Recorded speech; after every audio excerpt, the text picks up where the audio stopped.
Tommy's mind and his heart were always seeking to make things better. His desire to help people and to really help those people that couldn't help themselves, I think, transcended who he was. I think Tommy was just a man of everyone. He just was comfortable with himself. He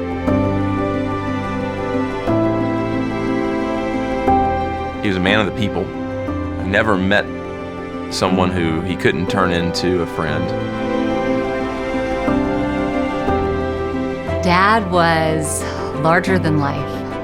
You know, just a really bold personality, a lot of fun, very warm, and one of the funniest people I've ever met. But he was one of a kind. God truly broke the mold, and he must have needed him badly in heaven because he had much too much to do. We had places to go and people to see.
I'm not sure that many people really knew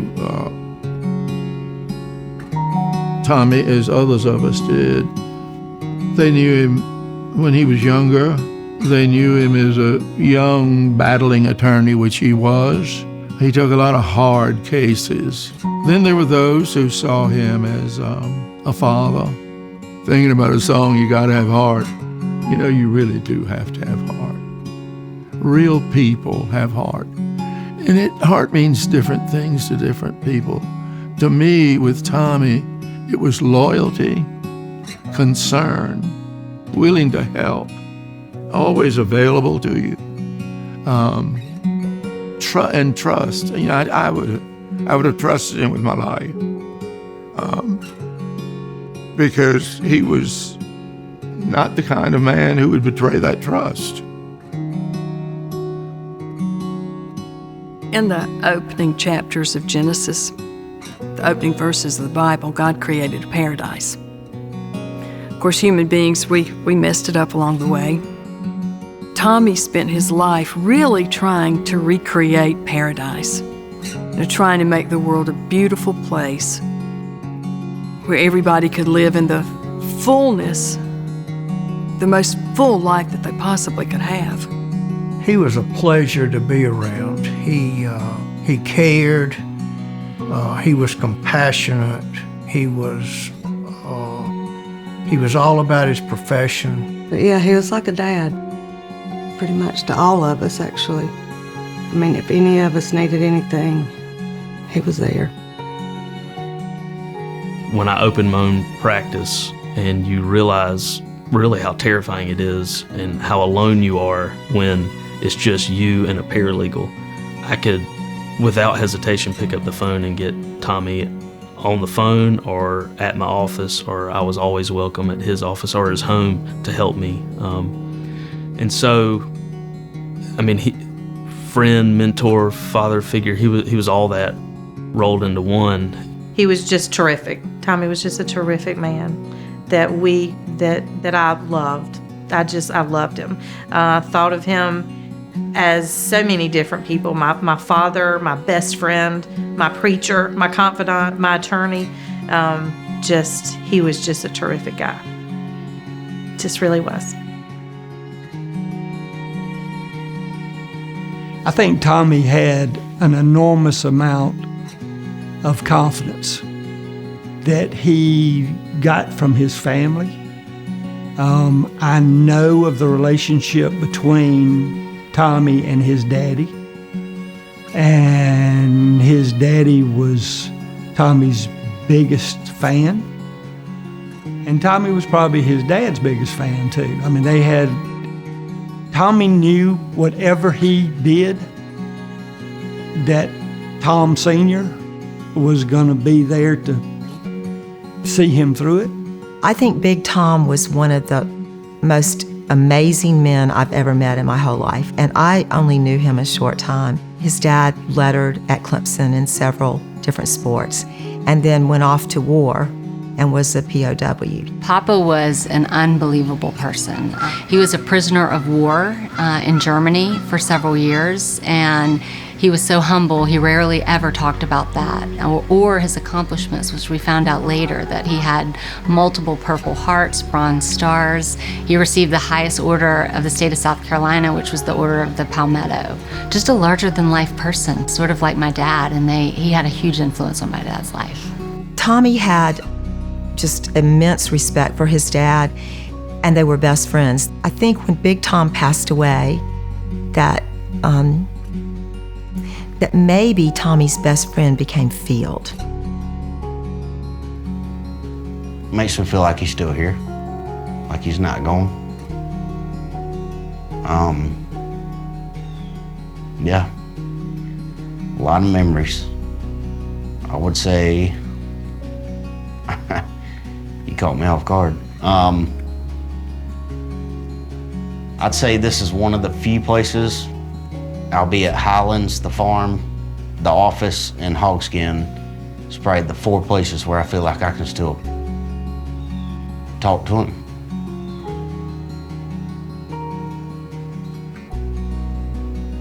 I can still see him, I can still hear him.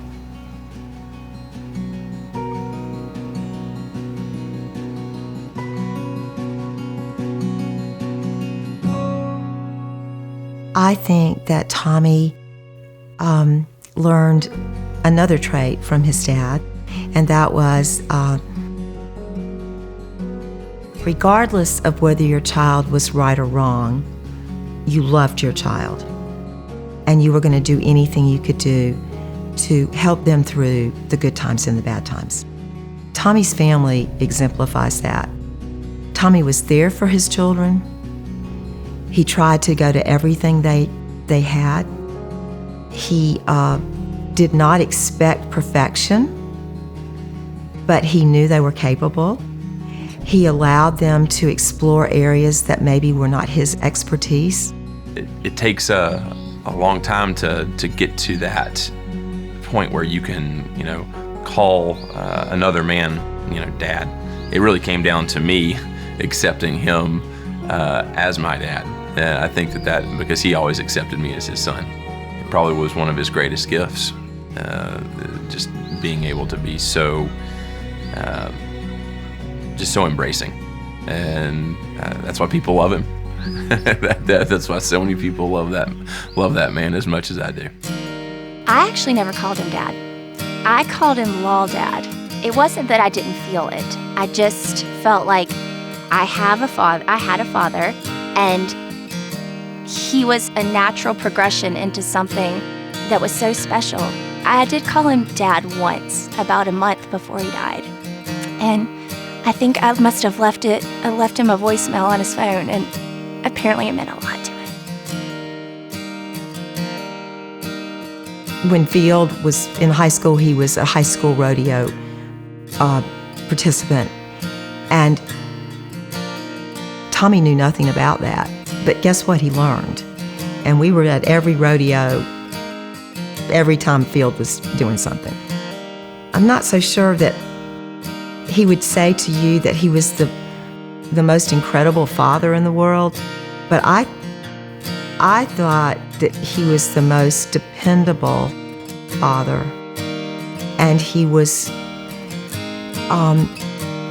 supportive, and it was for each one of them. It was not just for one or the other. My dad was always there for me. He made time, no matter how busy he seemed, no matter what. And, you know, at that age, you don't realize working a full-time job as I do now and all that entails, and the other people that are expecting, you know, for you to deliver on your promises. But he never let me down. He was always there. He was always available. He was where he did what he said he was going to do, and he did it the way he said he was going to do it.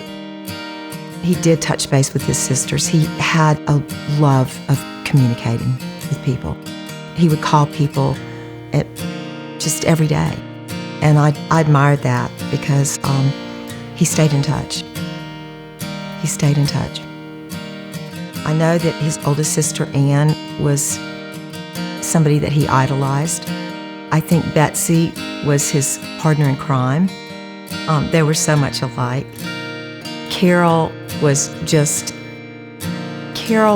the stable, always there type of person. She was just the best sister. And then Kathy was the baby. Tommy just thought she was the funniest thing in the world. So when Tommy was born, he was born into Military Square, and he actually was 12 when we moved to the home that Daddy had built behind us. So when he was in the 9th grade, which I guess would be like 15, Tommy went to prep school in Rome, Georgia at Darlington. He had a gorgeous voice. He was a tenor, and he was the star of quite a few Broadway shows and musicals they put on. I do have a vivid memory. I can still hear him in my ear singing Some Enchanted Evening across the stage. I was fascinated by it. And we were all musical, all of us sang. And it was just a really sweet memory. Being the oldest of 5, and Tommy was next after me, you know, it was just special to have a brother. And I loved my brother, and I miss him. One thing I do remember is when I would come home on the weekends, and he would be home. He would get up probably to go hunting or fishing, I can't remember, but he would leave a list of things that he thought of if we could do for him while he was gone. And I would say to my sisters, well, I'm older, so y'all just do them. So, growing up with Tommy was an adventure. He loved his sisters. He loved us. I mean, he was all about us. We always went to him for advice, and we had great times together, and he always gave us his input. He never made you feel like he didn't have time for you, ever. He was just that kind of a person his entire life. He was just a teddy bear. Our whole family loved cats, and he loved cats. He loved animals, and Debbie just loves animals. So I can remember Tommy at the house that we grew up in right here at Briar Creek Lane, and even at where the farm. He always had cats, and he loved to rub their noses. He was just a real teddy bear, cuddly person. Tommy's relationship with my parents was, of course, he was the golden child, and with my dad, he hunted, fished, did all the guy stuff. But with my mom, he sent her every year on his birthday, he sent my mom a dozen roses. And I think that pretty much sums up. I mean, he was all about family. I mean, he even sold mops when he was at law school to make extra money. I mean, he just wanted to be a part of our family and make them proud. Well, he was always laughing. He was always telling jokes. He could walk into a room and he would just have everybody listening. He always had a story to tell.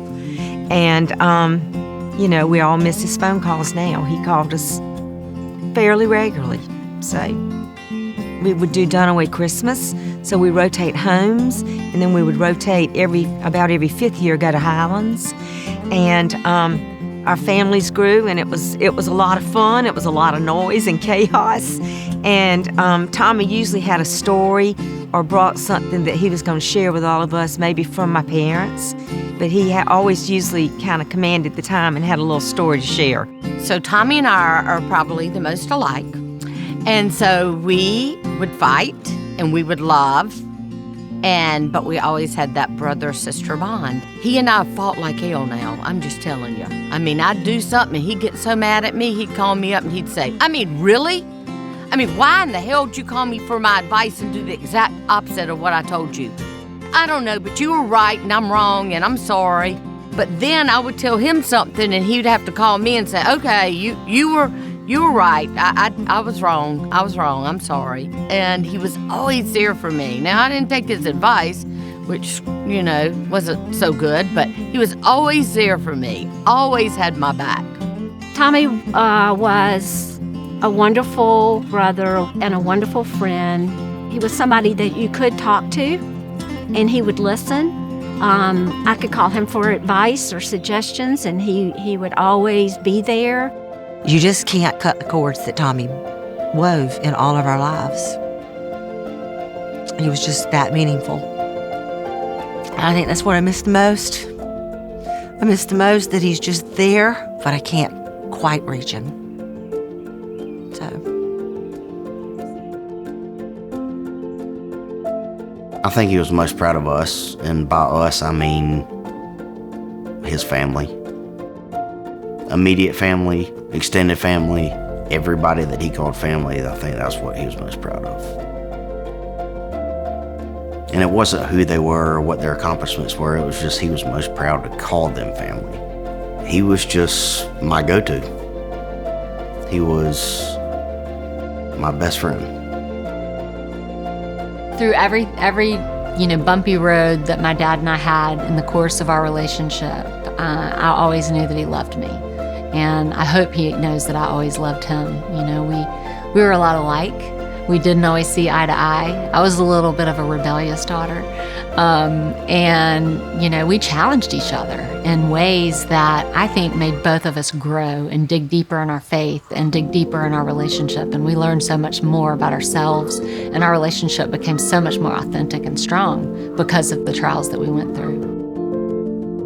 He just loved us so much. And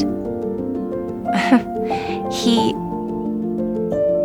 didn't push or press upon me being a father figure.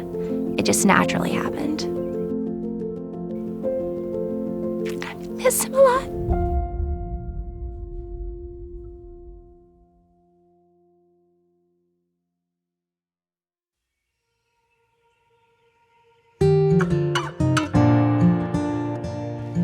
I think that he would come down on this pond and sometimes pinch himself and say, I cannot believe that we've created this.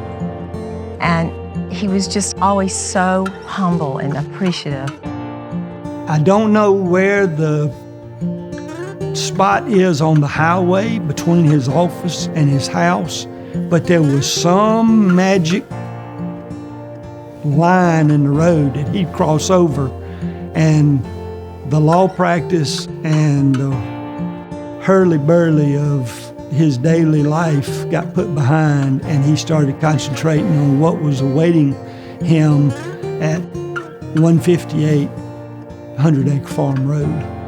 And the name came from the fact that he loved good wine, and 100 Acre was their favorite wine to drink together. And I think that it was apropos. He was extremely ecstatic about having a farm. Not that he grew up on a farm, he did not, but Tommy had a love for land and for seeing things grow. He loved animals. In his heart, he had always had a desire to have some sort of small farm. And when this became available and he was so familiar with hogskin, it just seemed like the perfect fit.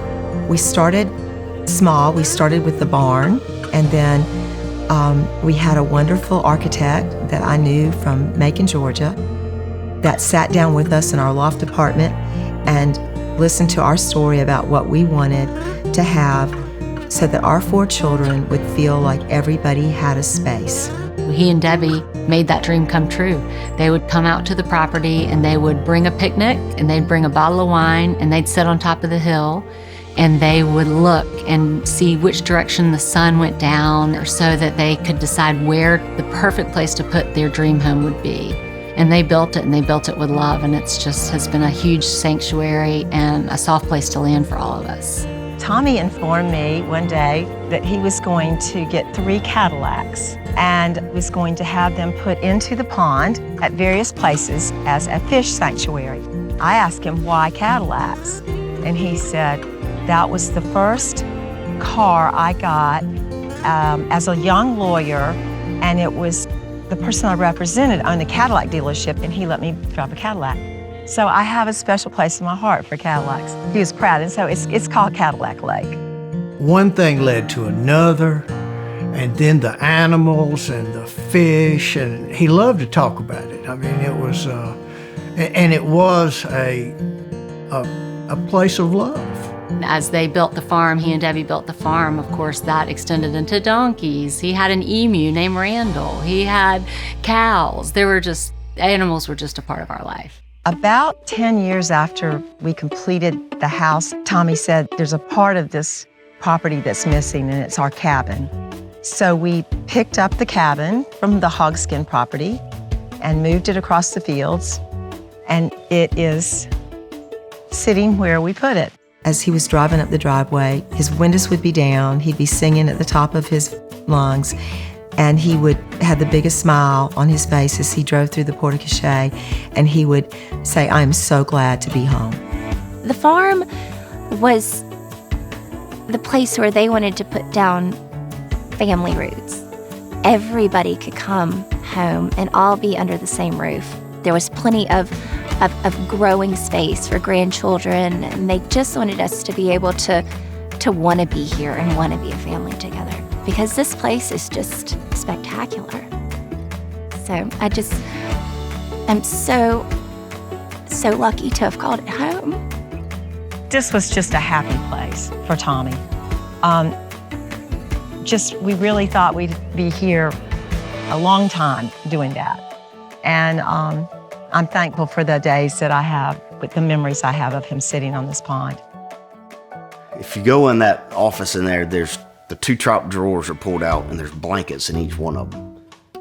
When he was in law school, he had this cat that, I don't even know the cat's name, but apparently when he was studying, he had this cat that would sleep in the drawer beside him. And so he would pull out a drawer and put a blanket in it and this damn cat. And so he's mimicked that in there.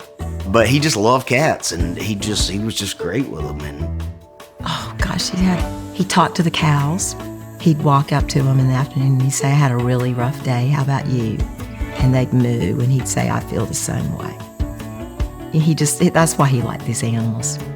Was always going fishing with my dad, and I went too. We had a farm pond we used to go to, and then he took over the basement, and that's where that was kind of his man cave in those days, and that's where he had his monkey. And so Mom and Daddy were arguing with Tommy, and I snuck down there, and there was a fabulous bamboo cage that in likelihood was probably 10 by 10 by 10, and there was a monkey in it. You never knew. Honestly, because, at one point he had a pet monkey. True story.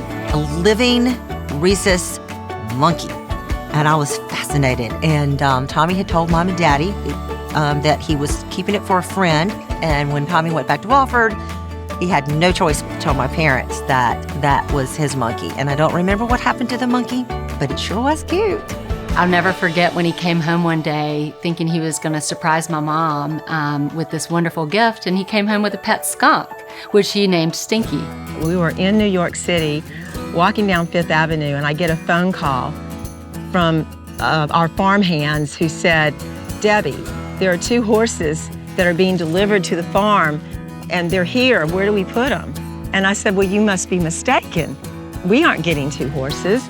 And about that time, Tommy had a very sheepish look on his face. And I said, Tommy, there's 2 horses at the gate. And he said, oh, I forgot to tell you. So I got home to 2 new presents. And so, just another funny story from Tommy Dunaway. That's what he did all the time. It was always a surprise.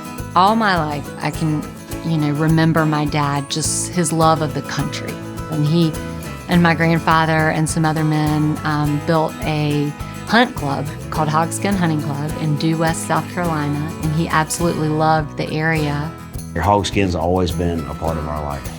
If I had to sum it up in his legacy, it was just something he was very, very proud of. He was probably more proud when you would come out here on a Sunday or a Saturday or the annual dove hunt and you'd see all these kids running around. He got more pride out of that because is really the backbone of this place was family. Some of our greatest memories as guys in the family have been going on hunting trips all over the United States together. So we spent a lot of time doing that, and he loved doing it. And those are special times that we got to spend with him when he didn't have the onus of work on his shoulders. He would literally not shave or shower for the entire week or more that we were there. It was just and come back looking like a mountain man. My mom hated it. We thought it was absolutely hilarious. My dad got the love of hunting early, and that was definitely from his father. They fished constantly. I think my dad had to repeat a grade because he hunted so much in the 10th grade. Definitely the camaraderie aspect of hunting in this place was probably more important than any animal that's ever been harvested. He always had nicknames for everybody. And, even people he didn't know very well, that is sort of a term of endearment. He was the best grandfather because he gave every child a nickname, and every child knew their nickname to him and his nickname of them, and they loved him because of it. When we were little, I can remember going to Miss Hall's. That's where Ivy got her nickname, Catfish. They call her Catfish. Of course, I had a nickname, and I was a little horrified by my nickname, but it was Catfish Dunaway. Because on one of our trips out to the country to fish, which we did often, and I loved fishing with my dad as a young child, I caught a record catfish and got a picture on the front page of the Anderson Independent with the caption, Catfish Dunaway. We did a lot of fishing. We did a lot of riding around. He loved to go sightseeing. He'd throw us in the back of his Cadillac and we'd drive everywhere. Next thing you know, we'd be in Walhalla. My grandfather loved Packards, and so my dad had that love as well, and I remember him having a Packard up until not too terribly long ago. So our parents established Highlands as a new place to make memories.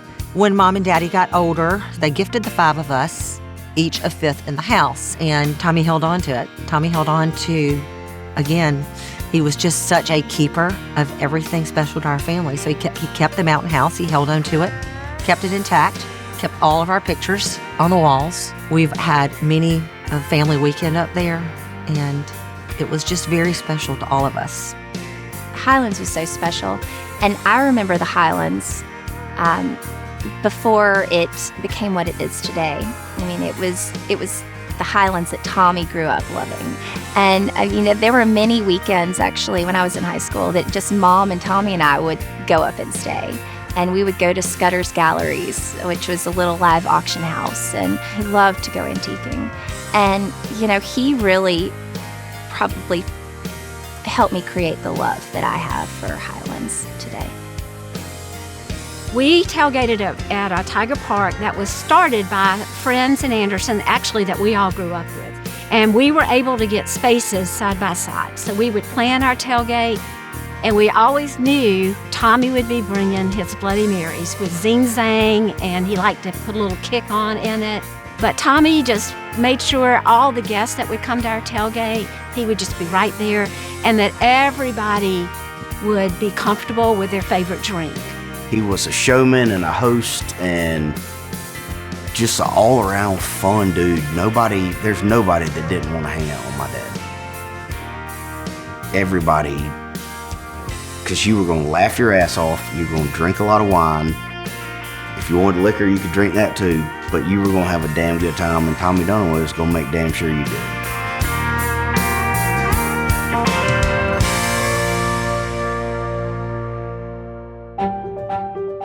Everybody has an obligation to do something for their community.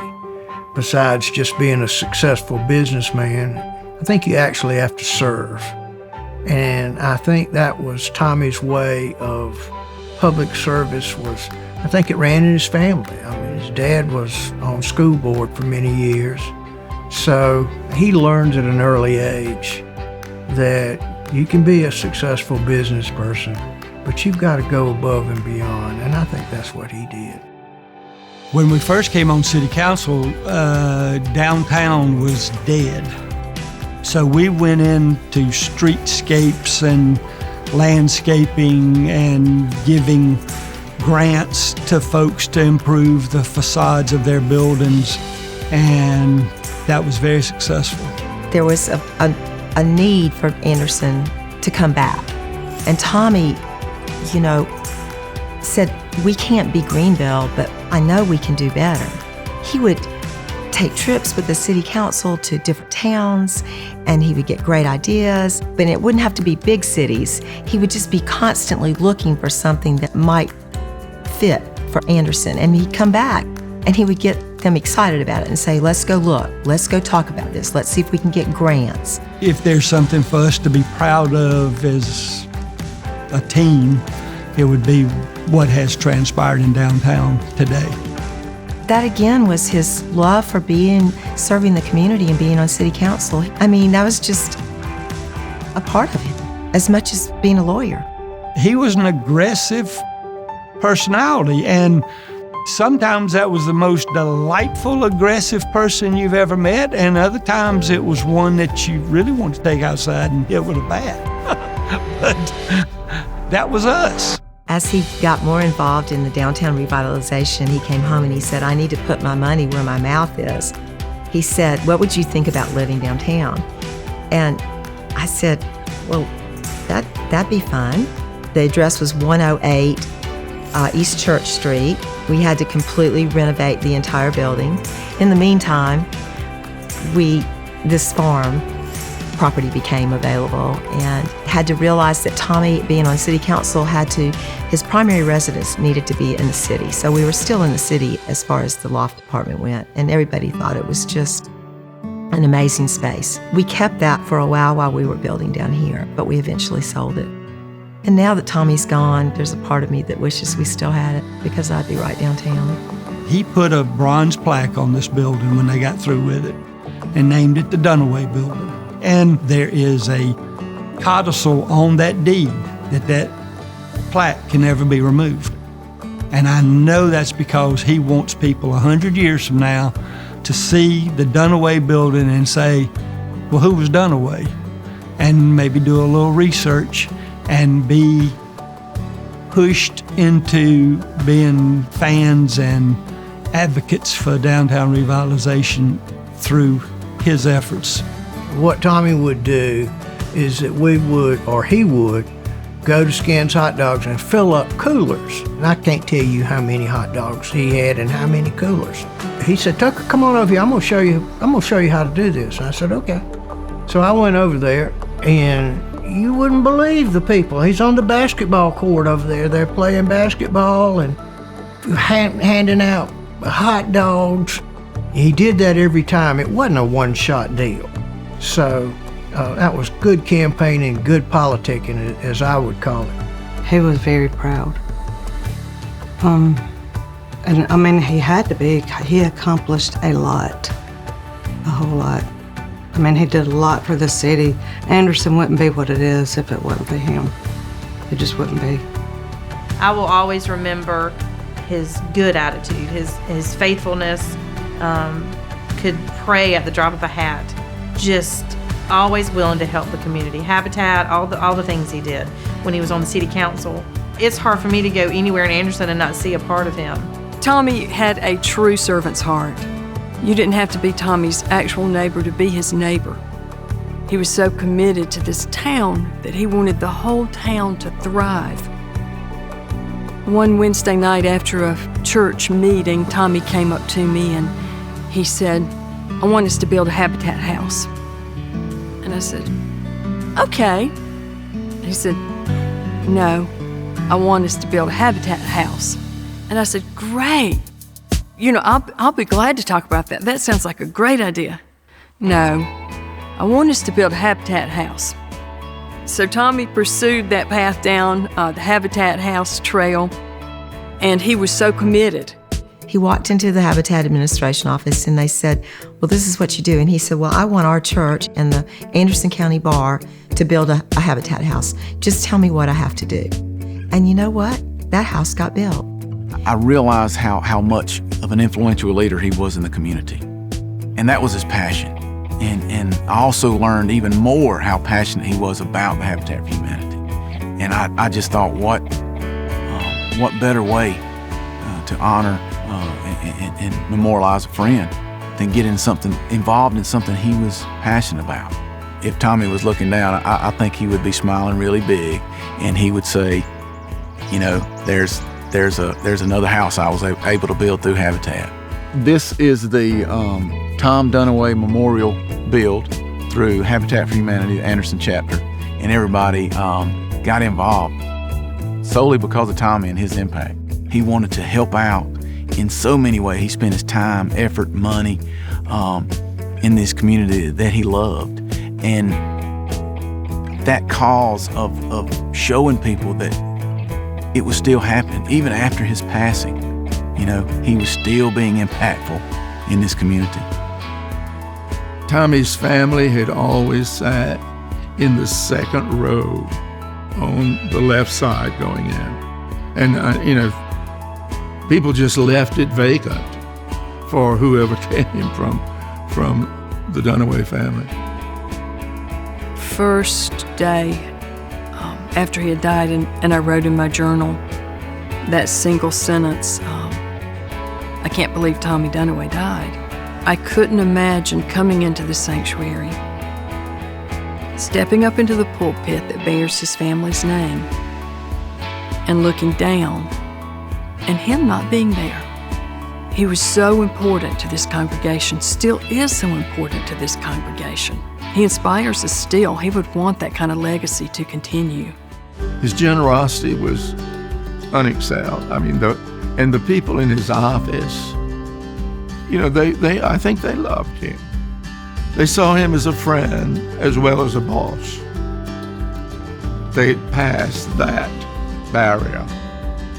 And that's when you get work done. Tommy's office is directly across the street in front of the church. And I just wondered how many times he sat at his desk and looked out the window and asked himself, what is it that God wants me to do in this situation? Most lawyers only do one thing. They either do only personal injury or only divorces or only criminal work or only Social Security, and he did it all. There was no case that he would turn away. He would say things like, see, it's not always the cases that end in the big money that are the ones that make you feel the best about yourself and what you're doing for other people. He would always remember those cases that made him feel like he'd actually done something to help someone. Most days he was probably, I'd say, my best friend. Some days he wasn't. But he was our boss, yes, but he just wasn't like that. It was just more comfortable. Like this was home. And that's what he'd always say, Paige, when you coming home? He loved to like sing and dance and make us laugh.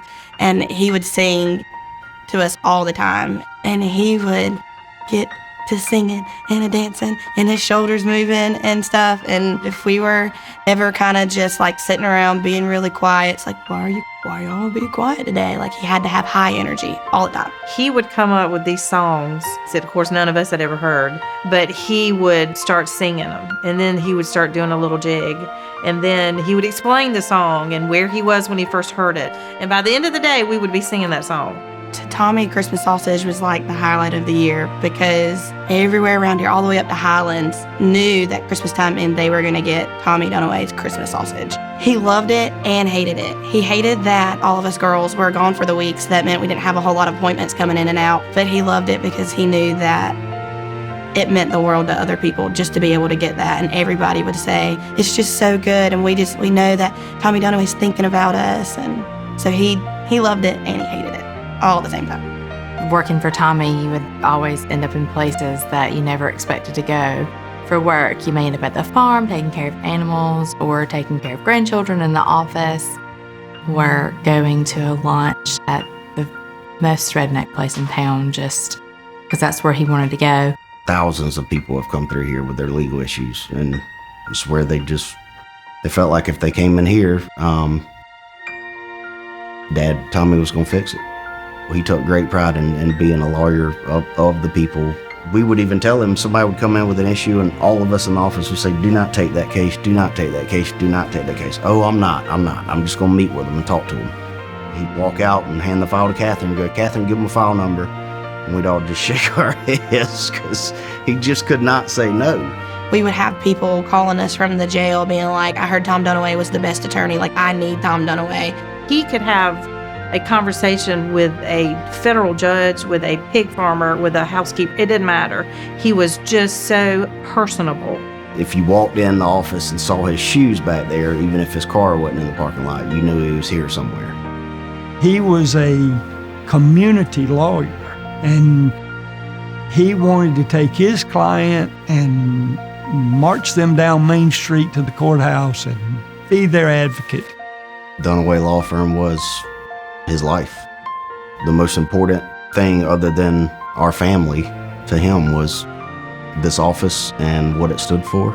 He could be here working, but he could also be family, and we all became family. So I'd always laugh. On the weekends, he'd find a reason to come in and check the mail and come by and check the office. He loved this place. It was, he felt like he took pride in it. It's a place that he built from the ground up. He completely went to law school on his own and, made himself what he was. He was a self-made man. The intersection between the work that he did on a daily basis for the people in this community and how connected it was to his faith, there was no separation between the two. And so his life was a perfect example of intersection of life and faith. There was no separation. So he spent most of his waking hours right at that intersection.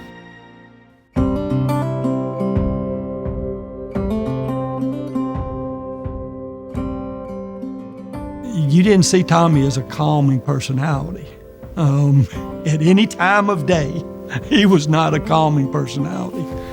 Whatever it was that Debbie brought into Tommy's life, it was almost like a sedative had been given to this man, and he was given the opportunity to take a deep breath and say, all that I have done is good.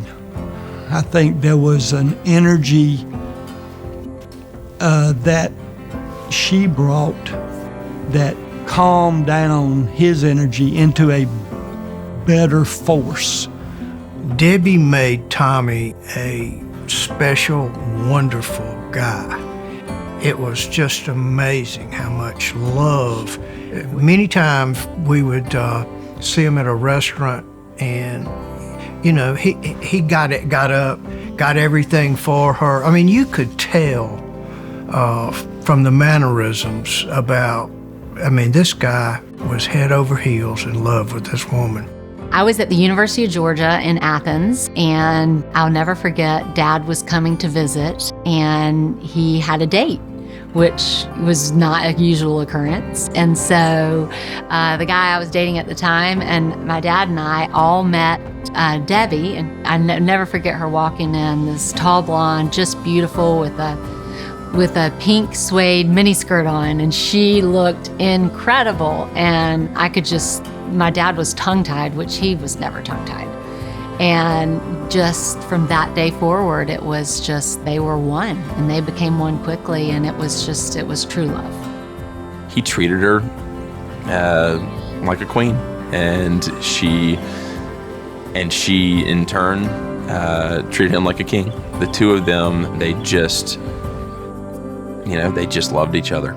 They made sure that we all knew it, and that she was the most important thing to him, and he was going to put her first, and she did the same for him. They were, the yin to each other's yang. That's why they did the wonderful things together, and and built the wonderful family and that they have today.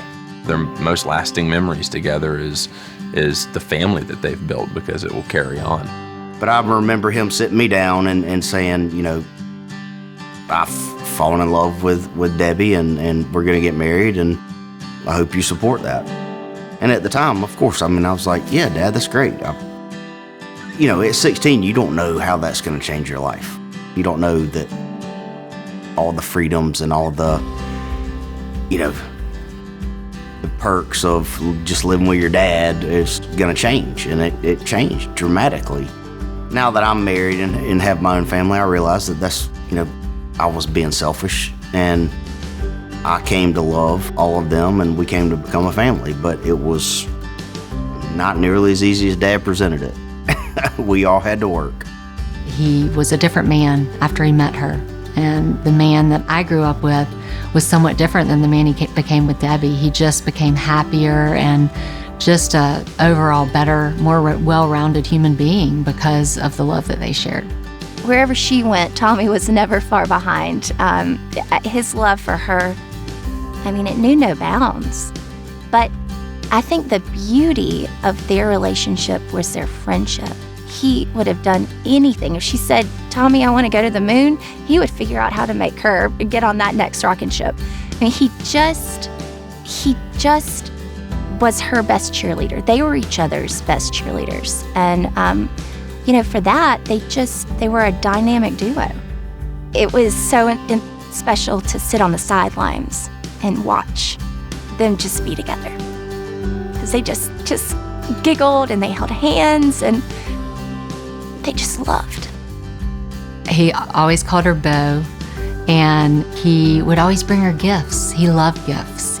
Constantly bringing home, a dozen, 2 dozen, 3 dozen roses. The biggest gift that he could give her is that he never wanted to be without her. He wanted to be around her all the time. He loved her, and I know he still loves her. And you knew it from the moment that they met. He was just smitten with her, and she with him. Tommy had a charming way of describing Debbie, and that was his wife. Even though you knew Debbie, he would still call her his wife, and I think that was because he was so proud of that unique connection.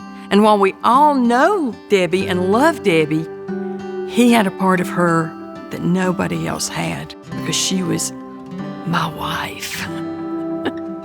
And when you saw the two of them together, you knew, you could feel and see the love that the two of them shared.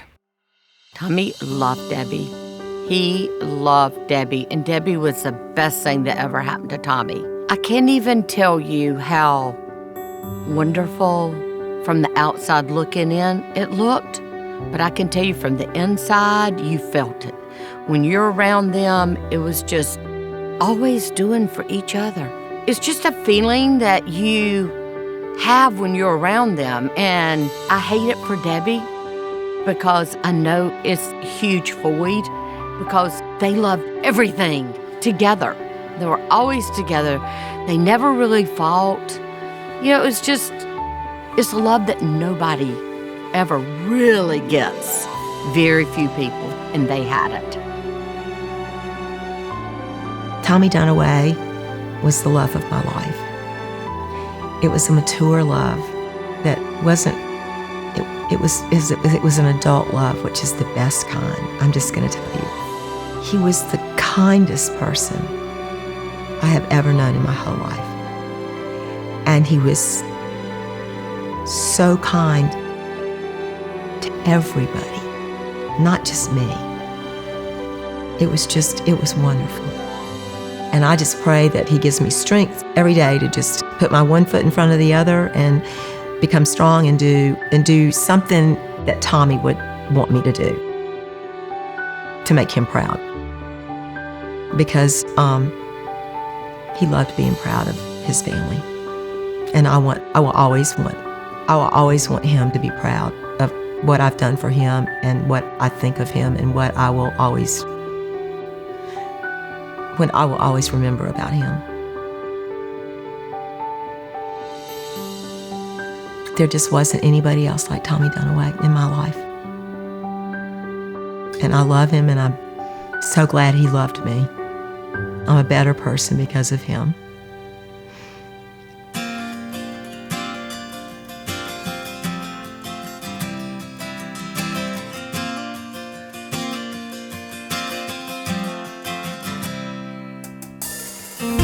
Wheels up on a cool spring evening.